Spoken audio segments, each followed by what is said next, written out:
সম্মানিত ভিউয়ার্স, একটা জিনিস আমরা মনে করতে পারি বা মনে করতে হবে, সেটা হলো যে কারো যখন ব্যক্তিগত স্বার্থে ব্যাঘাত ঘটে তখন কিন্তু বন্ধুত্ব সম্পর্ক থাকে না।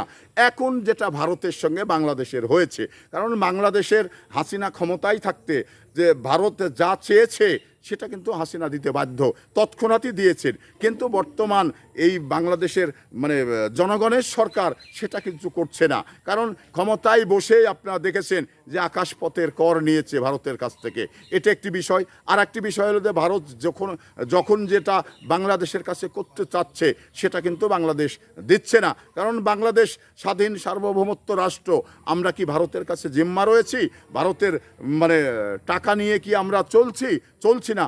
এই বাংলাদেশের অর্জিত টাকা দিয়েই বাংলাদেশের মানুষ চলে।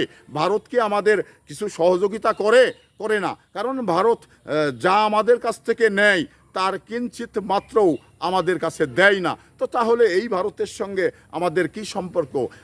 বিগত সময় আওয়ামী লীগের সঙ্গে তার স্বামী স্ত্রীর সম্পর্ক ছিল, তো স্ত্রী হিসাবে স্বামী যা চেয়েছে হাসিনা সেটাই দিয়েছে। এখন কিন্তু আর ওটা হচ্ছে না, এই জন্যেই ভারতের মন খারাপ হয়ে যাচ্ছে।